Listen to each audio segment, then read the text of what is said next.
ئەگەر شەڕی یابان و چین دەست پێ بکات شەڕی زەوی دەست پێ ناکاتن کەس خاکی کەس نابەزێنێ بەڵام بەس بە موشک و فڕۆکە و دەریابێ چینیش زۆر بەهێزە لەوەیە. وڵا باسی چاکەکانی چینت کرد حتمما پێشتری شەر باسمان کردووە بەڵام لە دوای مانۆڕە زەبەلاحەکەەوە هیچی نوێی عرض کردووە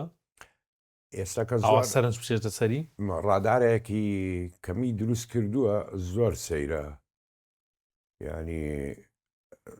ئیتر زمانی F22 FC5 نەما شەبە بۆ ڕادارە باو ڕادارە هەموو یەبینێت کۆتایی پێدێتن ئەنجا جگەلەوە ئێمە باسی موشکی PL-15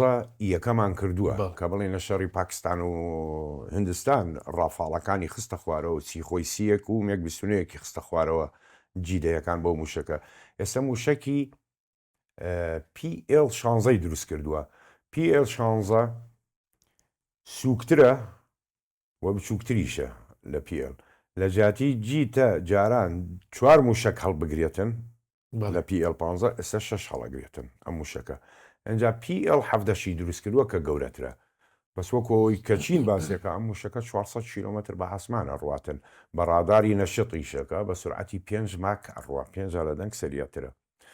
ینی شتێکی سەیرە ینی لە دوای مانۆڕەکەەوە شتی تریشەیە لە هەیە هێشتا وا دروستەکە بەردەوامە